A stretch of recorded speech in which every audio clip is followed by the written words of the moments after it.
Hey, it's MK, and I am here with a Stitches and Stencil layout for you guys today. And I am also kind of participating with Woodgrain and Winter. And I say kind of because there's not a lot of wood grain on the layout, but there is some. It does make an impact. So I can't decide if I'm going to use my machine to stitch or if I'm going to hand stitch.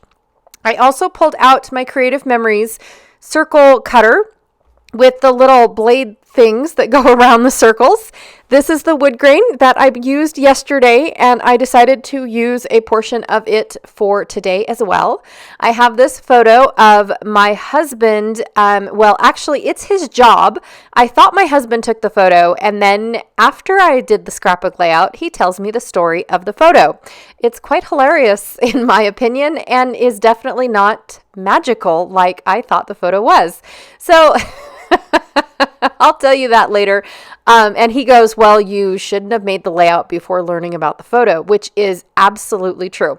So I pulled out these black and white pieces that I'm going to use to help build the photo mat.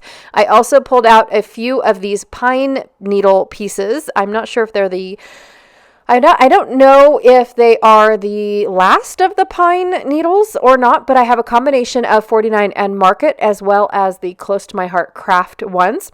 Now, the Close to My Heart craft ones are very super thin, unlike their normal craft elements that they usually make. I have a couple laser cut edge pieces.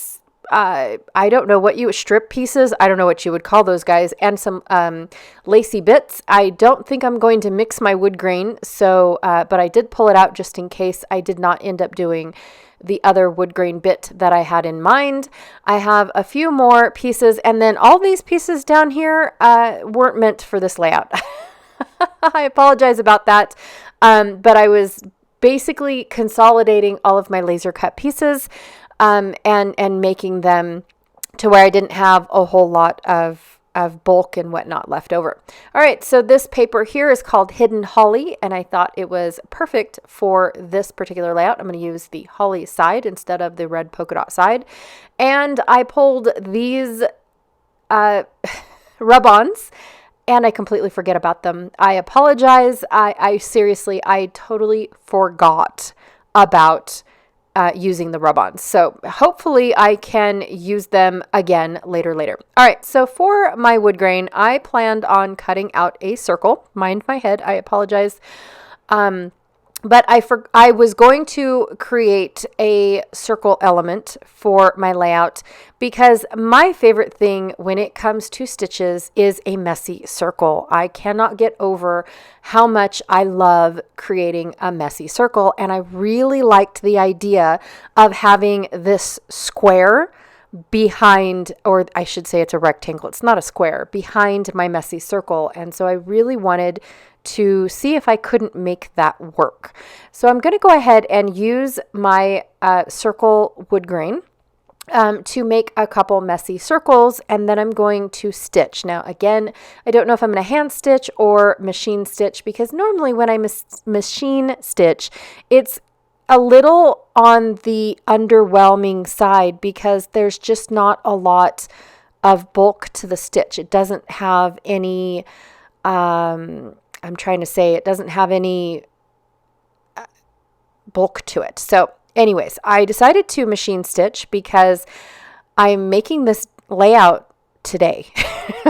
I made the layout first thing this morning and am now voiceovering it right now because somehow I forgot to do this layout for this month, and I apologize, you guys.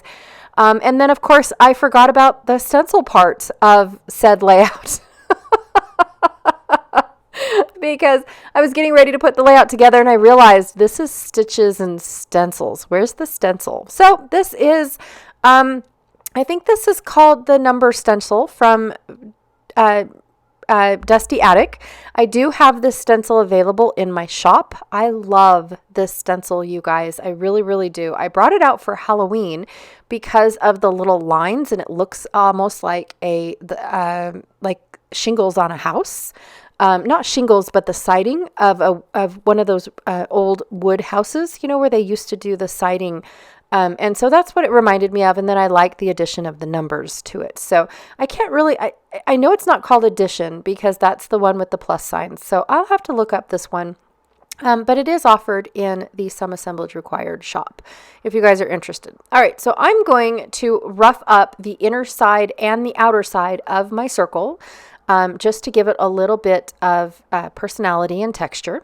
And then I'm going to go ahead and slap it down and cover up all the wonky bits of my stitching because, yeah, I can't stitch in a circle to save my life, like at all. It is not perfect, but I do like how what I did cover up that was definitely not perfect. I like how that looks. All right, so here's the photo that makes me giggle. So this is where my husband used to work before he got a desk job, before he became a manager. He would go out into the pit of a active mine site and would fix these drills. He also would fix some shovels and whatnot, depending on what the mine needed him for. But he is a drill mechanic. So he works on these drills. Now, this is a DML that you see, and all the cables and that other extra arm hanging out was an accident. It was, and I'm very grateful that my husband was off this day. This was his coworker that sent him this photo, and his coworker was in a panic. How do they fix this drill? How do they get it off of these cables? Because these are high voltage, 480 volt cables that run the drill or the shovels. They are what power up the shovels. And get them to activate them. I know that's not the right word, but that's the word I'm going to go with for right now.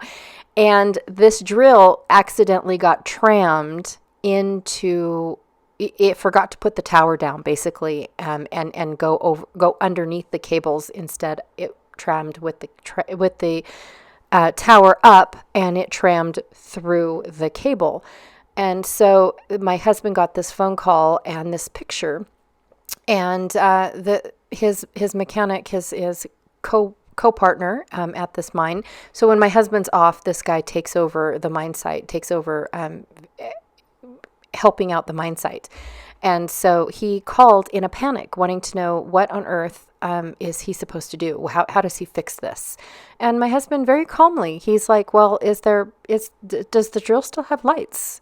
Does the shovel still have lights? Okay, well then the cable was not broke.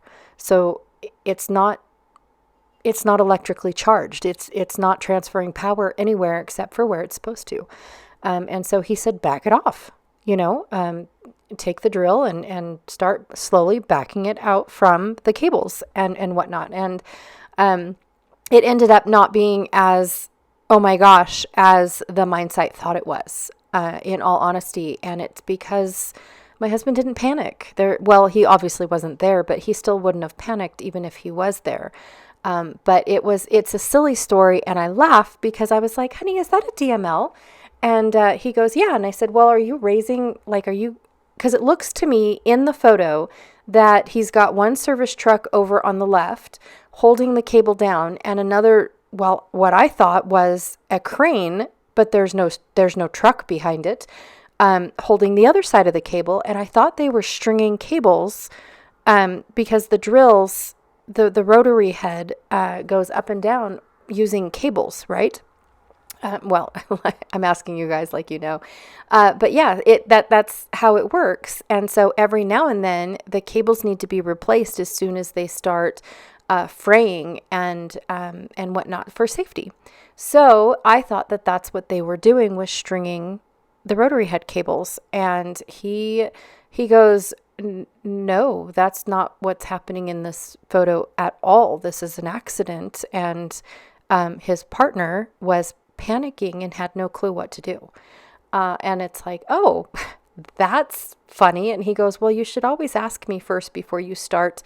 And I actually, my exact words were, that's not magical at all. And he says, well, you should always ask me what's going on in the photo before you start scrapbooking it. And he is absolutely correct. I do not disagree with that one bit. However, the scenery, the benches in in the background in the photo are just gorgeous. I mean, it is a beautiful photo minus what is actually going on in the photo. And so I just thought that it is great. My husband's never complained about having to work in the snow. He has never nothing, he just goes and does his job, and he sends me beautiful pictures of the snow because of where they work in the mine. It seems to get 10 times more snow than where the local towns do. And we've always thought it was because of the heat generated from the cluster of houses put together and all that stuff, and making stuff up as I go along, as usual. But we thought that that's why we don't get as much snow as the mines do, because the mines just have this machinery and it's constantly moving, so it's not stationary in one spot, generating a lot of heat to prevent it from being very snowy in one area. So that's kind of where we've always thought why we don't get as much snow. But it's also because of the elevation that some of these mines are at. I think this one here happens to be at 10,000 feet, and we are at an elevation of 5,600. So half that is where we are, and so that's why they get the snow first before we even see it. But yeah, it's just one of those things. I really did enjoy, scrapbooking this layout and how it turns out, and all the fun stuff for this layout, because like I said, the background, even though what is going on in the photo is tragic, the background is beautiful and serene and calming and whatnot. And then, of course, it just made me laugh, realizing what's actually going on in the layout. Because the more I looked at it, the more I actually can see, like, oh my gosh, I do see the beams now that they call it the umbilical cord for the shovel, because it's an event to move these shovels from one spot to the other, because you've got this huge cable that plugs into these machines, and without them, the machines don't operate. They don't run at all, and so they have to be plugged in like your vacuum cleaner does. And it's huge, it's massive, and it takes an electrician. It takes an electrician and I think 3 mechanics to move, plus an operator, to move one of these shovels from location to location, or what they call from bench to bench to dig, because they have to strategically place these beams that hold the umbilical cord up so people can drive underneath them safely. And like I said, the tower of this drill was supposed to be brought down in order for it to go underneath, and the operator forgot and drove right into it. And sometimes it breaks the connection and activates the cable to where it electrically charges what it's touching. And so luckily they did not do that. Luckily it does tram slow enough. It's not like it's 30 miles an hour. They tram very slow, you guys. It takes almost 24 hours to move a drill from pit to pit, or bench to bench, or what they call a drill pad, like a pad to pad. And so it definitely takes quite a bit to move one of these machines, because they don't tram very fast. And thankfully, because of it being a turtle, it did not break the connection. So no harm, no foul. Nobody was hurt at all, and they safely moved the drill within a couple hours to where it was supposed to. All right, so I basically did my design so that way the pattern that was already on the paper became part of my design. So it went from upper left flowing down, or upper right, I apologize, flowing down into my photo across the little shelf that I created, and then back down to the lower left. And it was all I want to say it was planned for me to do it that way.